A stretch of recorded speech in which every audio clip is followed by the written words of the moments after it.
In this video, I'll be demonstrating how I make textured figurative vases using sodium silicate and a plaster mold with 3 different clay bodies. I made this original vase by sculpting and hand building it with clay slabs, and I made a 3-piece plaster mold that was intended to use for slip casting, but this was my first mold I ever made and it didn't quite work out the way I wanted. So I adjusted my technique and started building these vases by press molding with slabs. I begin with a red stone clay and have a pretty good idea about how much clay it takes to make a vase, approximately 4-ish pounds. There is an art to throwing a slab evenly so that the clay is distributed at the same depth. I throw the slab at a slight angle and try to get it to undulate onto the canvas board, flipping the clay over each time to get an even surface.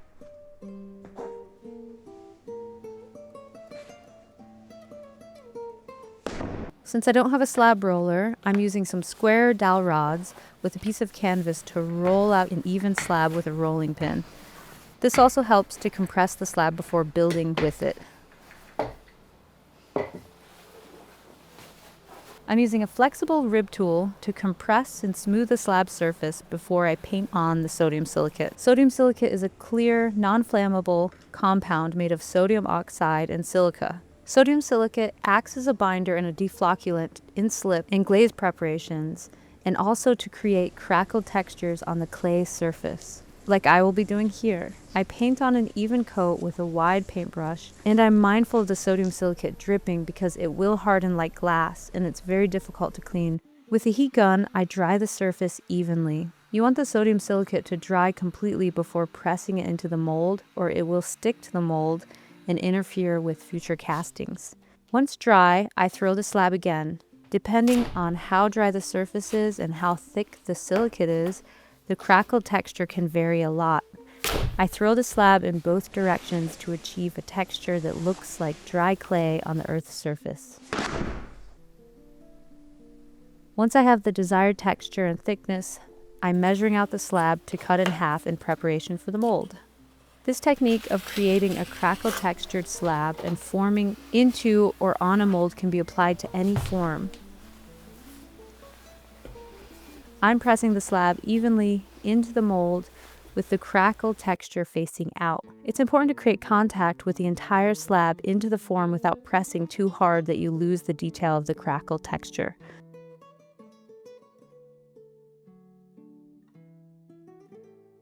Once the slab is evenly placed and pressed into the mold, I cut off the extra clay along the seam of the mold. I did use the scrap clay to make a little cup behind the scenes.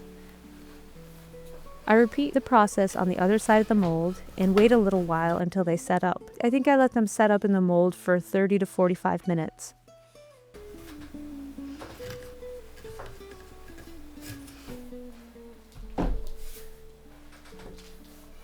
I removed half of the vase and set it aside. It was still a little flimsy, so I went ahead and scored one side while still in the mold,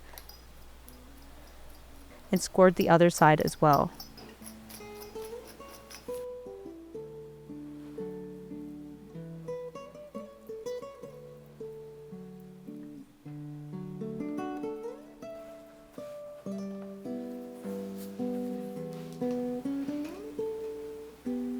Adding slip to both sides and placing them together, I ensure that the seam is evenly secured.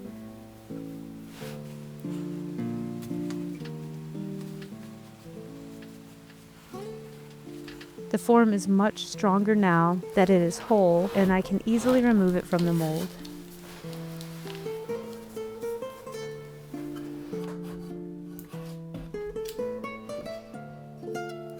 It's important when connecting slabs that the seam is well connected. I go along the entire seam from the inside and smear the clay while compressing it from the outside.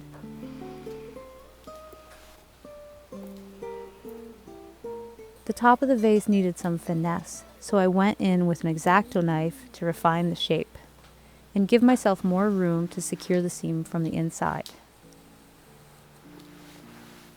I go along the entire seam and smear the clay to create a strong bond. Even though each piece is made from the same mold, I like to create small adjustments to make each piece unique by adding subtle, differentiating details to each figure, accentuating the body parts and adding some detail that they may have lost in the casting process.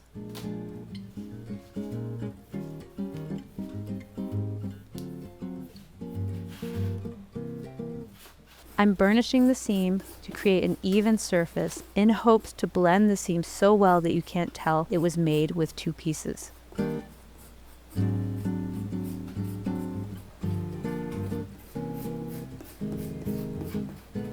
This is the fun part where I get to recreate the crackle texture so that it blends nicely. I feel like a restorative artist when doing this part. I find it to be quite meditative to recreate the natural crackle texture.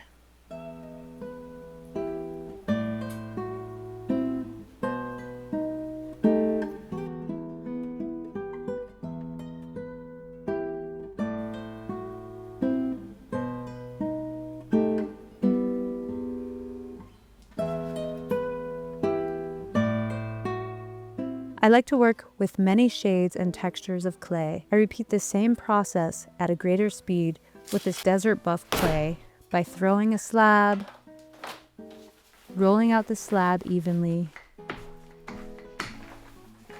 compressing and smoothing, painting on sodium silicate,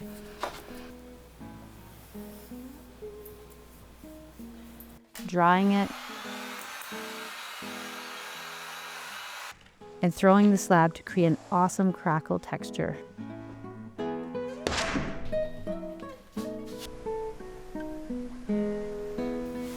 Pressing it into the mold and assembling it.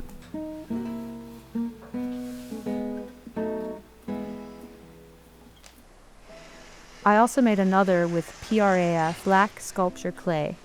I love the feel of this clay. It's so smooth to work with and it fires to a beautiful black. I find that each clay body gives a different feeling and reacts to glazes differently.